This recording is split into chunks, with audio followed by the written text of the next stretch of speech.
Hello আমার প্রিয় দর্শক বন্ধুগণ, আপনারা সবাই কেমন আছেন? আশা করি আপনারা সবাই ভালো আছেন। তো আজকের ভিডিওতে আমি আপনাদের সঙ্গে শেয়ার করতে চলেছি, আপনার কাছে যদি আইআরসিটিসির একটি অ্যাকাউন্ট আপনি অনেক আগে বানিয়েছিলেন, কিন্তু সেই আইআরসিটিসির যে ইউজার নেম আছে সেই ইউজার নেমটা আপনি ভুলে গেছেন এবং সেটাকে আপনি কীভাবে রিকভার করবেন বা মনে করবেন বা সেইটাকে রিকভার করার যে প্রসেসটি আছে সেটা নিয়ে আজকে আমি আপনাদের সঙ্গে আলোচনা করতে চলেছি যে কীভাবে আইআরসিটিসির ইউজার নেম আপনি যদি একবার ভুলে যান সেটাকে কীভাবে আপনি মনে করবেন বা কীভাবে এসএমএসের মাধ্যমে আপনার যে আইআরসিটিসি ইউজার নেমটি আছে সেটা এখানে নিয়ে আসবেন। তো দেখতে পাচ্ছেন এখানে আমি আইআরসিটিসি অফিসিয়াল ওয়েবসাইটে চলে এসেছি এবং এখান থেকে যদি আমি কোনো ট্রেন টিকিট বুকিং করতে চাই তো আমার কাছে আইআরসিটিসির যে ইউজার নেম এবং পাসওয়ার্ড জিজ্ঞাসা করবে, কিন্তু সেটা হয়তো আপনার মোবাইল বা ইমেলের সঙ্গে লিঙ্ক করা আছে এবং আপনার মোবাইলে অনেক আগে এসএমএস এসেছিলো, আপনার ইমেলে অনেক আগে এসএমএস এসেছিলো, কিন্তু সেই ইমেল বা এসএমএস ডিলিট হয়ে গেছে। এখন আপনি জানেন না সে আপনার ইউজার নেম কী রেখেছিলেন। তো সেটাকে ফাইন্ড করার জন্য আপনি আইআরসিটিসির যে অফিসিয়াল ওয়েবসাইট আছে সেই অফিসিয়াল ওয়েবসাইটে চলে আসবেন। যেরকম আপনি দেখতে পাচ্ছেন আমি এই আইআরসিটিসির অফিসিয়াল ওয়েবসাইটে চলে এসেছি এবং এখানে আসার পরে এখানে একটি আপনি অপশান দেখতে পারবেন হেল্প অ্যান্ড সাপোর্ট।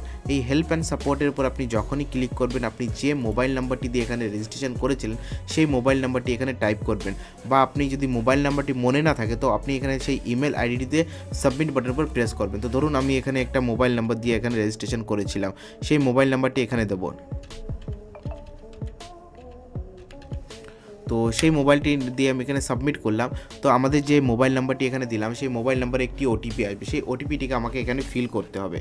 এক সেকেন্ড আমি আমার যে মোবাইলটি আছে মোবাইলটি চেক করব, আমাদের কাছে আইআরসিটিসির তরফ থেকে ওটিপিটি চলে এসছে, আমরা এখানে ওটিপিটি দিয়ে দেবো।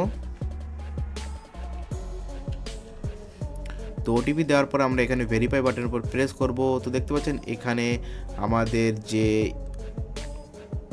আইডিটি এখানে কিন্তু চলে এসছে এবং এখান থেকে আমরা একটা কনসার্ন কোয়ারিতে যাব এবং চুজ ক্যাটাগরি করব profile related issue, sub category forgot user ID, এটার উপর আমরা ক্লিক করব। তো ক্লিক করার পর দেখতে পাচ্ছেন এখানে আমাদেরকে বলছে যে আমরা যদি আমাদের যে ইউজার আইডি আছে সেটা যদি ভুলে গিয়ে থাকি তো ফরগট অ্যাকাউন্ট ডিটেলস, তো আপনাকে এখানে ইউজার ইমেল আইডি ক্যাপচার এবং এটা করে এখানে সাবমিট করতে। তো রেইসে কনসার্নের উপর ক্লিক করব এবং আই এম ফরগট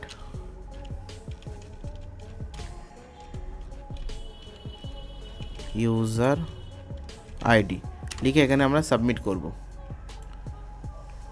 তো সাবমিট করার কিছু সময় পরে আমরা এখানে দেখতে পাবো আমাদের যে ইমেল মোবাইলটি আছে মোবাইলে একটি এসএমএস চলে আসবে এবং দেখতে পাচ্ছেন আমাদের যে ইউজার নাম্বারটি ইউজার আইডিটি আছে সেটা এখানে শো করে দেবে। বন্ধুরা, আপনাদের এই ছোট্ট একটি ভিডিও যদি ভালো লাগে থাকে অবশ্যই ভিডিওটিকে অবশ্যই একবার লাইক করতে ভুলবেন না এবং চ্যানেলে প্রথমে ভিজিট করার পরে চ্যানেলটিকে সাবস্ক্রাইব করবেন। ওটা হচ্ছে প্রথম মেথড বললাম। এবার এখান থেকে আমি আমাদের যে ইউজার আইডিটি আছে সেটাকে আমি আরেকটা সেকেন্ড স্টেপ বলছি। তো আমরা এখানে চলে যাব, এখানে লগ ইনের উপর ক্লিক করব। আমাদের ধরুন আমরা ফরগট অ্যাকাউন্ট ডিটেলসের উপর আপনি ক্লিক করবেন।